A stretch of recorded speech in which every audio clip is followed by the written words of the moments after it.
สหรัฐไม่ได้แค่ขู่อีกต่อไปแต่กำลังส่งหน่วยที่ใช้เปิดสงครามเข้าใกล้อิหร่านทีละก้าวและครั้งนี้มันอาจไม่ใช่แค่เกมการเมืองรายงานล่าสุดระบุว่ากองทัพสหรัฐเริ่มส่งกำลังพลเพิ่มเข้าสู่ตะวันออกกลางแล้วหลายพันนายรวมถึงหน่วย 82nd Airborne หน่วยพลล่มระดับหัวหอกที่สามารถเคลื่อนที่ข้ามโลกและพร้อมรบภายในไม่กี่ชั่วโมงนี่ไม่ใช่การซ้อมแต่มันคือการวางกำลังจริง 82nd Airborne ไม่ใช่แค่ทหารเร็วแต่มันคือหน่วยเปิดทางสงครามโดดล่มหลังแนวศัตรูยึดสนามบินยึดโครงสร้างสำคัญสร้างพื้นที่ให้กองกำลังหลักตามเข้าถ้าหน่วยนี้ขยับแปลว่าเกมกำลังเริ่มพร้อมกันนั้นมีรายงานว่ากองทัพสหรัฐกำลังส่งกำลังเสริมรวมแล้วอาจแตะเกือบ 7,000 นายนี่คือการเพิ่มแรงกดดันรอบอิหร่านแบบชัดเจน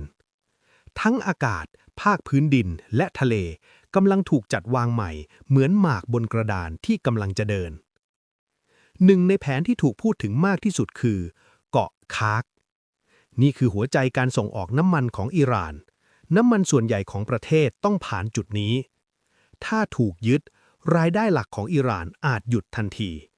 และผลกระทบจะลามไปทั้งตลาดโลกแต่ผู้เชี่ยวชาญเตือนตรงกันกำลังระดับนี้ยังไม่พอสำหรับบุกจริงและฝั่งอิหร่านก็ส่งสัญญาณกลับทันทีผู้บัญชาการกองทัพประกาศว่าถ้ามีการบุกภาคพื้นดินมันจะเป็นสงครามที่โคตรแพงและเต็มไปด้วยความสูญเสียคำถามคือถ้ายังไม่พอจะบุกแล้วทำไมต้องส่งหน่วยเปิดสงครามเข้ามาก่อน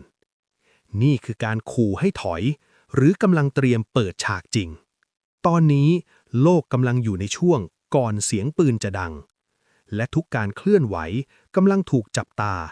เพราะถ้าหมากตัวนี้เดินผิดมันอาจไม่ใช่แค่สงครามของสองประเทศแต่มันอาจลุกลามทั้งภูมิภาค